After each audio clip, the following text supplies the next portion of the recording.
Numerous showers and thunderstorms across much of the area. For most of us, it was welcomed, kept temperatures down, but for a few, it did lead to some flooding, especially out in the river parishes, where we still have 2 flash flood warnings, though rainfall, as you can clearly see, is winding down.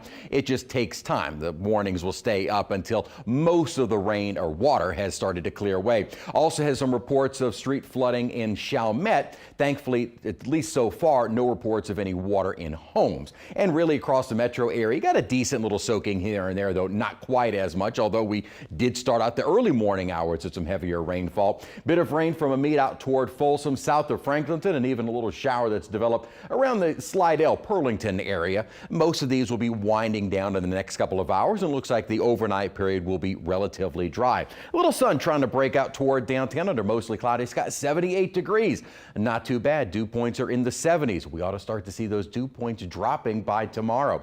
Today's high was 89 degrees below the average, and officially at Kenner, only 77/100ths of an inch of rainfall. Just to the west in the river parishes saw quite a bit more, estimates of 4 to 5 inches there. 70s and 80s outside right now. May see some temperatures actually rebound a bit during the overnight period, but most will probably stay in the 70s and 80s. But what is on our doorstep, albeit a weak front, but a front nonetheless, that as you look at satellite, notice the clear skies. This is the upper trough that is pushing that front and drier air south. Now, this is not fall-like feel by any means, but if we can get the dew points into the 60s, at least on the North Shore, that would make a huge difference. Now, it really depends on which computer model you look at as to just how dry we're going to get. One of our models only has the dew points, even in the metro area and on the North Shore, dropping into the lower 70s. I do think we'll see dew points in the 60s, certainly on the North Shore, maybe even into the metro area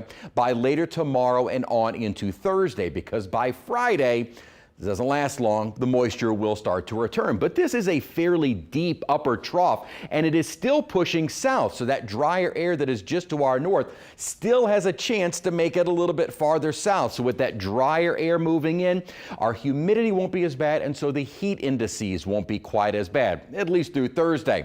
By Friday, the moisture starts to return as the drier air leaves us, and a little upper trough might help to trigger some showers on into the weekend. By next week, though, ridging builds back in, and that means the hot temperatures will start to make a comeback. So most of our rainfall for the next couple of hours winding down as the front sinks along the coastline, the drier air moves in, and tomorrow as well as Thursday should be mostly dry. I did keep our rain chances tomorrow around 30%, but that's mainly south of the city and along the coastline. Same for Thursday. By Friday, though, our rain chances start to increase, but our local expert forecast taking you up to NATALBANY, even with the drier air, we still can get hot, 92 degrees, because dry air will heat more efficiently than more humid air. Great news out in the tropics, only 2 areas that when they're all just about off the African coast, I tend not to even focus too much on them as they are still so far out, but closer to home, computer models indicating we should not see anything here in the next probably 7 to 10 days. So let's keep August as quiet as possible. I have that rain symbol in there for Wednesday, but that's mainly along the coastline. Tomorrow, Thursday, mostly dry. Scattered showers start to return as we get into Friday and the weekend, and then the heat really starts building back in by early next week. A former